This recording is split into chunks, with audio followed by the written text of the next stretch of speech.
Hola, que el Señor te bendiga. Bienvenido una vez más a este tiempo en el cual estamos llevando este libro, Una vida con propósito, para que estoy aquí en la tierra, y hoy vamos por el día número 18. Y antes de iniciar, pues vamos a poner este tiempo en las manos de Dios. Señor, gracias por todo tu amor y toda tu bondad. Gracias por permitirnos llegar hasta este día número 18 que estamos llevando este libro. Toma nuestras vidas, quita todo lo que estorba de nuestros pensamientos y nuestro corazón y ayúdanos a ser hacedores de tu palabra. Espíritu Santo, sé en medio de nosotros hoy y redargúyenos y muéstranos qué quieres hoy hablar a nuestras vidas. Toma el control. En el nombre de Jesús. Amén y amén. Colosenses 3:15 dice: Ustedes fueron llamados a formar un solo cuerpo, el cuerpo de Cristo. Salmo 133, una de la Nueva Versión Internacional, dice: Cuán bueno y cuán agradable es que los hermanos convivan en armonía. La vida fue diseñada para compartir. Tu vida fue diseñada para que la puedas compartir con otros. La intención de Dios es que experimentemos la vida juntos.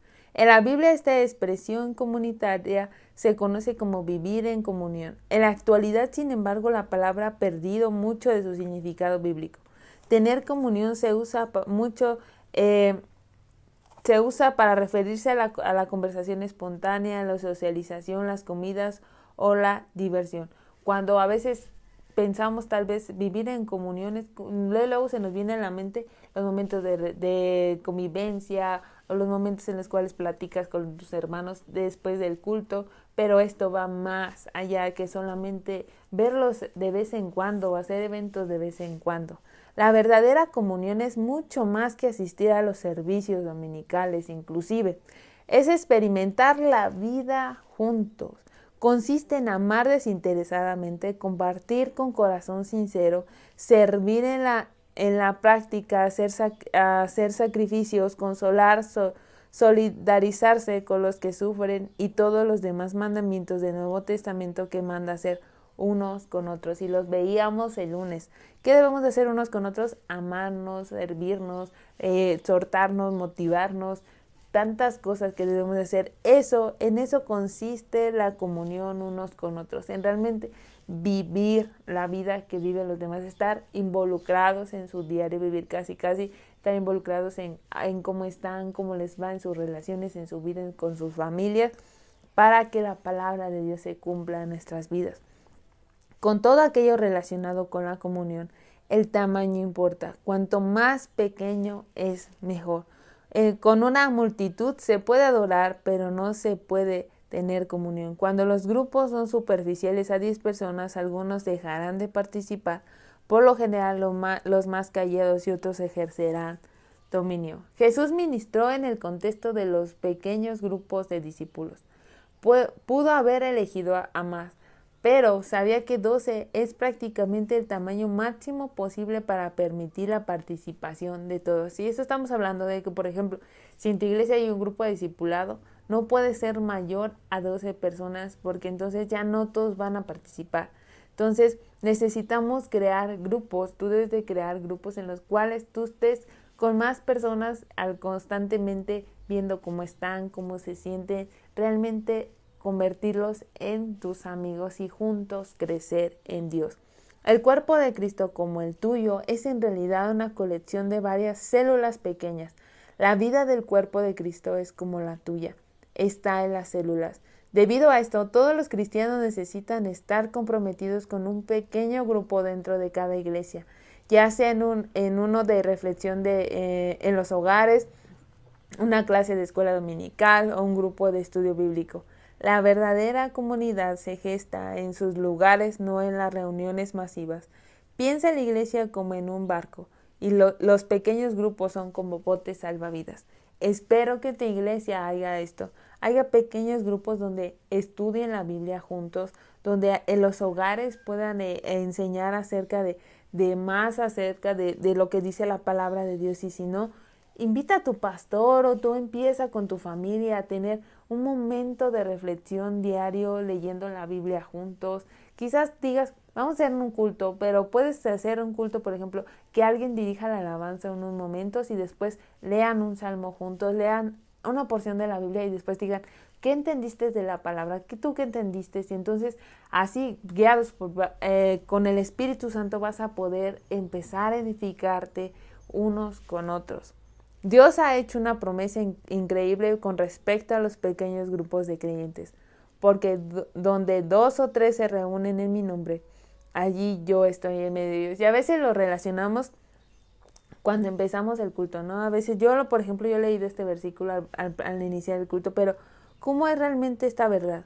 Que no importa, aun cuando sean 2 personas o 3, Dios va a estar ahí. No importa que solamente seas tú y tu esposo, quizás leyendo la palabra, Dios va a estar ahí.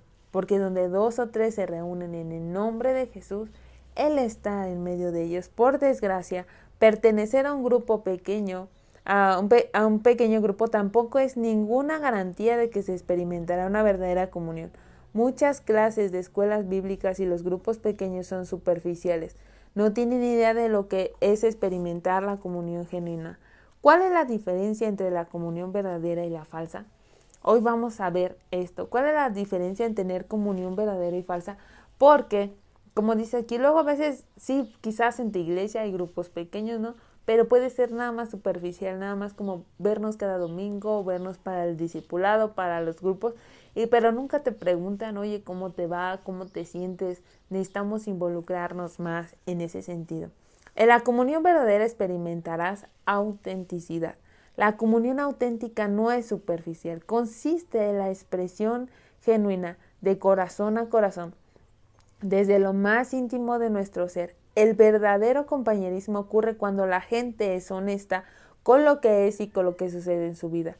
Comparten sus penas, revelan sus sentimientos, confiesan sus fracasos, manifiestan sus dudas, reconocen sus temores, admiten sus debilidades y piden la ayuda y la oración de los demás. Necesitamos, esto en pocas palabras es, necesitamos ser una iglesia más transparente. Que si tú estás pasando por la necesidad puedas expresar, porque luego ves a los líderes y dices, ay, sí, su vida perfecta, pero tú no sabes los problemas que quizás tiene con su esposo, con su esposa, o con sus hijos, o con sus papás. Tú no sabes, porque nos hemos acostumbrado a encerrarnos en nuestro mundo y a no expresar lo que estamos viviendo, pero debemos de empezar a expresar lo que vivimos por dentro. Porque cuando tú no dices lo que tú estás viviendo, el enemigo toma ventaja en tu vida. Y entonces te empieza a decir, ves, nadie se preocupa por ti, ves, a nadie le interesa. Pero cuando quieres expresar también te dice, hey, no le digas porque te van a criticar, hey, no le digas porque te van a juzgar. Pero cuando tú dices por lo que tú estás pasando, quizás por depresión, ansiedad, por lo que tú estás pasando, Dios puede utilizar a las demás personas para restaurar tu vida. Por eso, como dice aquí, debemos de tener una comunión verdadera, experimentando autenticidad, realmente reflejando lo que tú estás viviendo a diario. La autenticidad es exactamente lo contrario de lo que encuentras en algunas iglesias, lamentablemente. En estas, en vez de una atmósfera de sinceridad y humildad, hay fingimiento, roles, politiquería, perdón, es una palabra un tanto difícil, una cordialidad superficial y una conversación trivial. La gente se pone máscaras, está a la defensiva y se conduce como si su vida fuera un lecho de rosas. Estas actitudes matan la verdadera comunión. Es lo que te decía. Cuando tú te pones una máscara y todos ven que tu vida es un lecho de rosas, mucha gente piensa que los cristianos vivimos una vida de lecho de rosas, pero no, también nosotros tenemos desafíos, también pasamos por depresiones, por tristezas, por soledades, pero eso es lo que debemos de cambiar. Debemos de hacer que nuestra iglesia sea un ambiente donde pueda ser auténtico y decir, ¿saben qué? Yo estoy pasando por esta necesidad, necesito que oren por mí. Entonces la iglesia orará por ti y te ayudará a restaurarte. Entonces podemos experimentar la verdadera comunión solo si somos transparentes con nuestras vidas. Necesitas tú primero aprender a ser transparente con tu vida. Haz realmente de pedirle, Dios, dame a alguien, un líder o dame unos amigos donde yo pueda ser transparente con mi vida, realmente decir, ¿saben qué? Estoy pasando por esto y ellos y que ellos me ayuden a crecer. Quizás digan, pues vamos a ayunar juntos, vamos a orar juntos, vamos a hacer esto. Y la iglesia de Cristo así se va edificando. La Biblia dice, si vivimos en la luz, así como Él es Él está en la luz, tenemos comunión unos con otros. Si afirmamos que no tenemos pecado, nos engañamos a nosotros mismos y no tenemos la verdad. El mundo cree que la intimidad necesita oscuridad, pero Dios dice que esta oscuridad es la luz.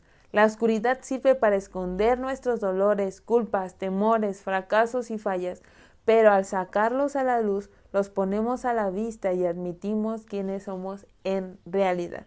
Si te fijas, el enemigo siempre te va a querer tener en la oscuridad, en el miedo, en la inseguridad, en que no expreses lo que estás viviendo, no para que lo dices, nadie te va a comprender, pero cuando vienes a Cristo, ¿qué es lo primero que hace Cristo?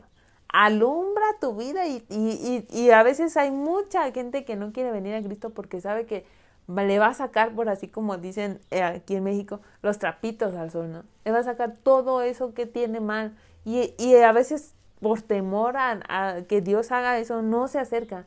Pero tú no tengas temor, permítele al Espíritu Santo que te muestre qué hay en tu vida, qué dudas, qué temores, qué dolores hay en tu vida y permítele al Espíritu Santo que te restaure para que sigas creciendo en Él. Por supuesto, la autenticidad exige valor y humildad. Implica enfrentar nuestro temor a la exposición, al rechazo y a ser heridos nuevamente. ¿Por qué habríamos de correr ese riesgo?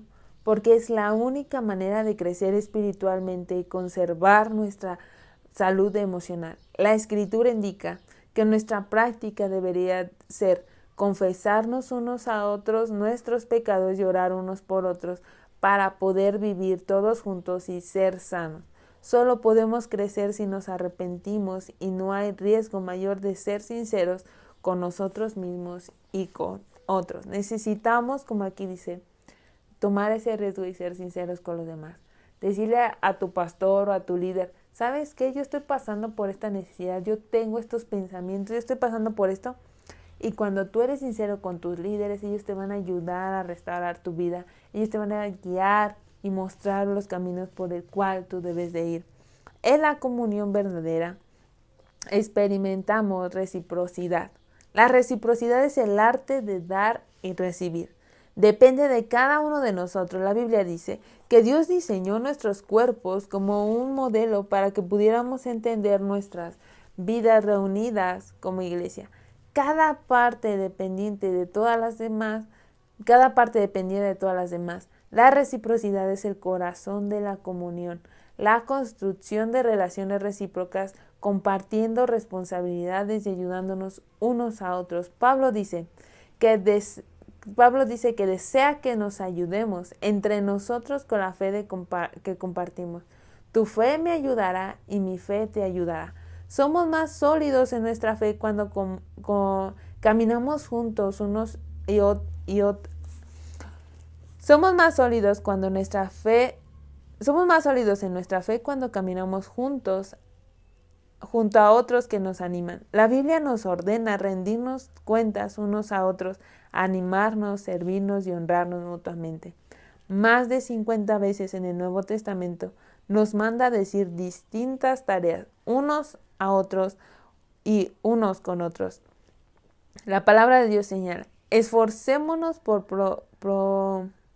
promover todo lo que conduce a la paz y a la mutua edificación. No eres responsable de cada persona del cuerpo de Cristo, pero tienes una responsabilidad con ellos. Dios espera que hagas lo que está a tu alcance para ayudarlos.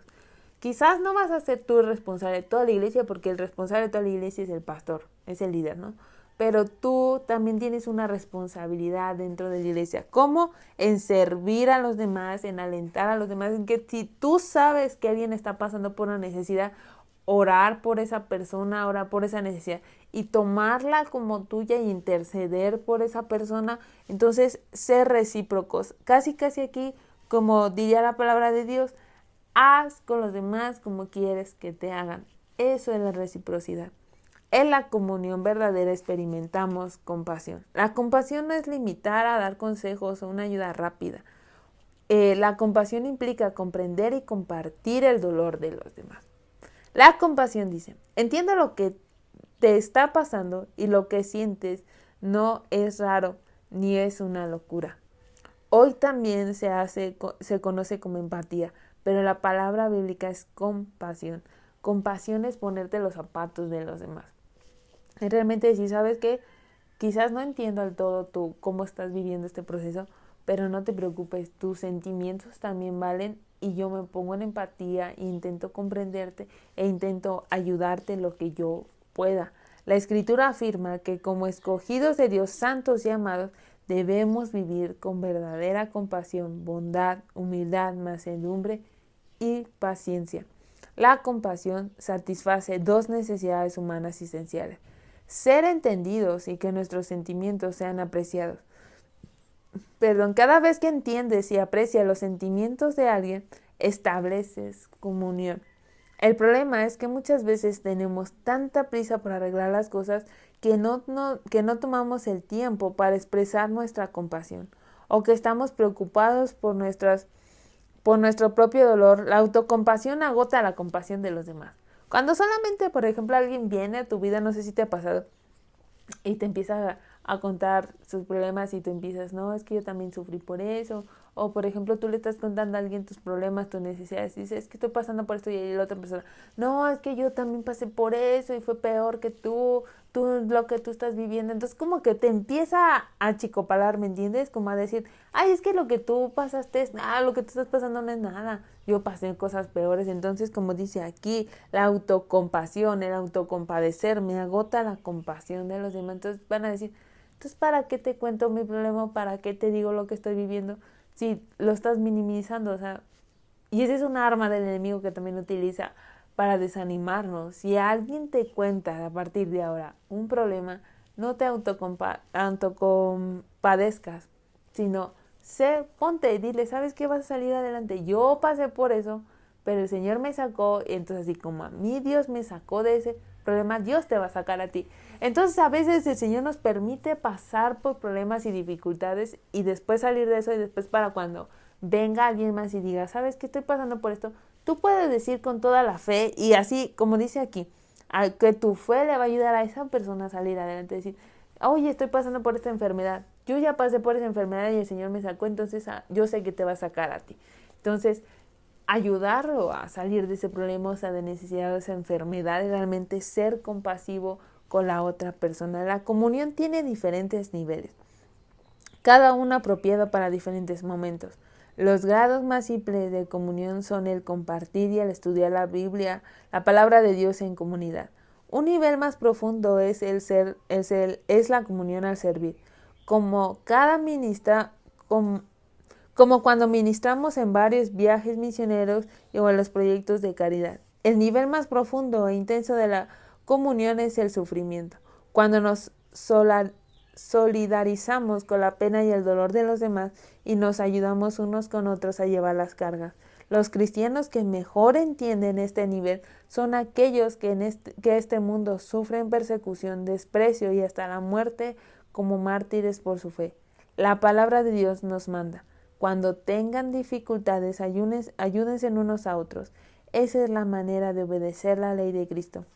Es en los momentos más intensos de crisis, dolor y duda que más nos necesitamos unos a otros. Cuando las circunstancias nos aplastan y nuestra fe se derrumba, es cuando más necesitamos a nuestros amigos creyentes. Necesitamos contar con un pequeño grupo de amigos que tengan fe en Dios por nosotros, para compartirnos, para permitirnos salir adelante. En un pequeño grupo, el cuerpo de Cristo es real y tangible, aunque Dios parezca distante. Durante su sufrimiento, Job necesitó con desesperación contar con ese grupo. Clamó, aunque uno se aparte del temor, Dios Todopoderoso, el amigo no se niega su lealtad. Entonces, si tú conoces a alguien que está pasando una necesidad, o quizás en un futuro alguien llegue a contarte tus problemas, escúchalo, deja que se exprese, que saque todo su dolor, no lo interrumpa, no le digas, ay, sí, yo también pasé por eso, no, a mí también me pasó eso, no, escúchalo, deja que se exprese, que si quiere decir cosas malas o quiere decir lo que quiera decir, deja que saque todo lo que hay en su dolor. Las personas que están pasando por un duelo, una necesidad, necesitan sacar todo eso. ¿Y cómo lo sacan? Hablando. Entonces, por eso es que actualmente todos necesitamos querer, o hay una necesidad grande en la sociedad de querer pertenecer a algo. Porque si te fijas, cada quien pertenece a un grupo dependiendo de lo que crea. Porque Dios nos diseñó para vivir en comunidad. Entonces tú, como parte de la comunidad de Cristo, necesitas aprender a sufrir con los que sufren, a llorar con los que lloran, a realmente ser oídos y hombros de esas personas para que puedan crecer. Y así como Job, cuando Job perdió todo, ¿qué hizo Job? Llegaron sus amigos, se sentaron a su lado, le escucharon decir todo lo que tenía que decir. Ellos daban también sus opiniones de acuerdo a su perspectiva, pero aún así, en cambio, ellos permanecieron, los amigos de Job permanecieron ahí sentados con él hasta que pasó todo lo que tuvo que pasar. Entonces, así tenemos que llegar a ser este nivel de cristianos que sabes que está pasando alguien un problema, sentarte a tu lado hasta que la otra persona salga adelante, porque así es como crecemos. Porque, por ejemplo, si tú hoy ayudas a alguien, esa persona va a ayudar a alguien más y esa persona va a ayudar a alguien más y va a ser como una cadenita y juntos vamos a fortalecernos en Dios. En la comunión verdadera experimentamos misericordia. La comunión es el lugar de gracia donde en vez de enfatizar los errores estos se resuelven. La comunión se genera cuando la misericordia triunfa sobre la justicia. Todos necesitamos misericordia porque todos tropezamos y caemos y necesitamos que alguien nos ayude a ponernos de pie en el camino. Todos cometemos errores, todos necesitamos que tengan misericordia. Misericordia es tener gracia, tener que la otra persona te diga, ¿sabes qué? Vamos a seguir adelante, vamos a estar ahí contigo. Entonces necesitamos brindarnos misericordia unos a otros, estar dispuestos a recibirla. Porque luego a veces decimos, no, es que yo soy demasiado malo o no, yo no merezco esto. Acepta la misericordia que te dan los demás, el amor que te brindan los demás, el apoyo que te quieren brindar los demás en tu necesidad. Acéptalo. Necesitamos brindar misericordia unos a otros y estar dispuestos a recibirla, como dice aquí. Dios dice que cuando alguien peca debemos perdonarlo, consolarlo para que no sea consumido por la excesiva tristeza. No es posible tener comunión sin perdón. Dios nos dice, no guarden rencor porque la amargura y el resentimiento destruyen la comunión. Como somos pecadores e imperfectos, inmediatamente nos lastimamos. En ocasiones lo hacemos intencionalmente y otras veces sin mala intención, pero de una u otra manera requiere cantidades enormes de misericordia y gracia creer y sostener la comunión. La Escritura dice, tengan paciencia unos con otros y perdónense si alguno tiene una queja unos con otros. Así como el Señor los perdonó, también perdonen también ustedes. La misericordia de Dios es el motor que nos motiva a mostrar la compasión a los demás. Recordemos que nunca se nos pedirá perdonar más de lo que Dios nos perdona a nosotros. Cuando alguien te lastima, tienes que decir, usaré mi energía y mis emociones para vengarme y para buscar una solución. No es posible hacer ambas cosas. Debemos de aprender a perdonar y a seguir adelante, a perdonar y a restaurar a esas personas. Entonces, como ya lo hemos visto anteriormente, si alguien te ha hecho daño, perdónalo y sigue adelante. Deja eso en el pasado, porque muchas personas son renuentes a mostrar misericordia porque no entienden la diferencia entre confianza y perdón. Hoy vamos a ver esto. Perdón es soltar las riendas del pasado. Es soltar lo que ya te hicieron y dejarlo ahí. La confianza tiene que ver con el comportamiento en el futuro. El perdón debe de ser inmediato, lo pida o no quien ofendió. La confianza se construye con el tiempo. Entonces, perdonar no significa que luego vas a tener confianza en esa persona, no, sino que vas a tener el cuidado. Como dice aquí más adelante, dice, esta requiere llevar un registro. Si una persona nos lastima repetidas veces, Dios nos manda perdonar al instante. ¿Cuántas veces Dios nos manda perdonar a una persona? 70 veces 7. Pero no espera que confiemos en ella de inmediato y tampoco supone que debemos permitir que nos siga lastimando. Deberá demostrar con el tiempo que ha transformado. Entonces, Si alguien te lastimó, perdónalo. Y que si esa persona quiere volver a ser tu amigo o tu amiga, quiere tener otra vez esa confianza, tómate tu tiempo para sanar tu corazón, para ver que realmente la otra persona ha cambiado y realmente ha sido transformada para que pueda brindarte, para que tú le puedas brindar la confianza una vez más. Debes de tener ese cuidado. El mejor lugar para restaurar la confianza es dentro del ambiente de apoyo provisto por un grupo pequeño que ofrezca la posibilidad de animarnos mutuamente, rendirnos cuentas unos a otros. Experimentarás muchos otros beneficios si formas parte de un pequeño grupo compasivo con tener una comunión verdadera. Esta es una parte esencial en tu vida cristiana que no puedes desentender. Por más de 2000 años los cristianos se han reunido regularmente en pequeños grupos para vivir en comunión. Si nunca has formado parte de uno, no tienes idea de lo que te pierdes. Necesitamos aprender a formar grupos pequeños. Creo que esta pandemia es lo que nos ha enseñado. Una de las tantas cosas que nos podemos aprender de esta pandemia es que muchas iglesias se cerraron y aún siguen cerradas, pero muchas otras casas se han abierto. En tu casa empieza a crear un pequeño grupo con los miembros de tu casa, invita a un hermano anciano, invita a alguien, un hermano que esté cerca. Juntos busquen a Dios, pídanle la guianza al Espíritu Santo y fortalezcanse unos a otros, perdónense unos a otros y sigan adelante. Para terminar, pensando en mi propósito, punto de reflexión, necesito a otras personas en mi vida. Dios no te diseñó para vivir aislado en una cueva. Dios no te diseñó para que no tengas que convivir con nadie. Dios te diseñó para convivir con otros. Entonces necesitas a otras personas en tu vida. Entonces, versículo para recordar, Gálatas 6:2 en la Nueva Versión Internacional dice: ayúdense unos a otros a llevar sus cargas, así cumplirán la ley de Cristo. Porque ¿cuál es el cumplimiento de la ley? Amarás a tu prójimo como a ti mismo y amarás a Jehová tu Dios con todas tus fuerzas y con toda tu mente. Ese es el primer mandamiento y el segundo es semejante, recuerda. Amarás a tu prójimo como a ti mismo. Necesitamos amar a la iglesia, ayudándonos unos a otros a llevar las cargas y cumplir así la ley de Cristo.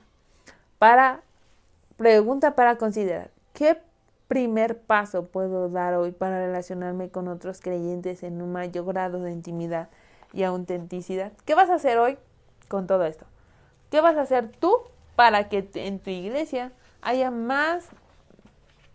un grado de intimidad y autenticidad más intenso?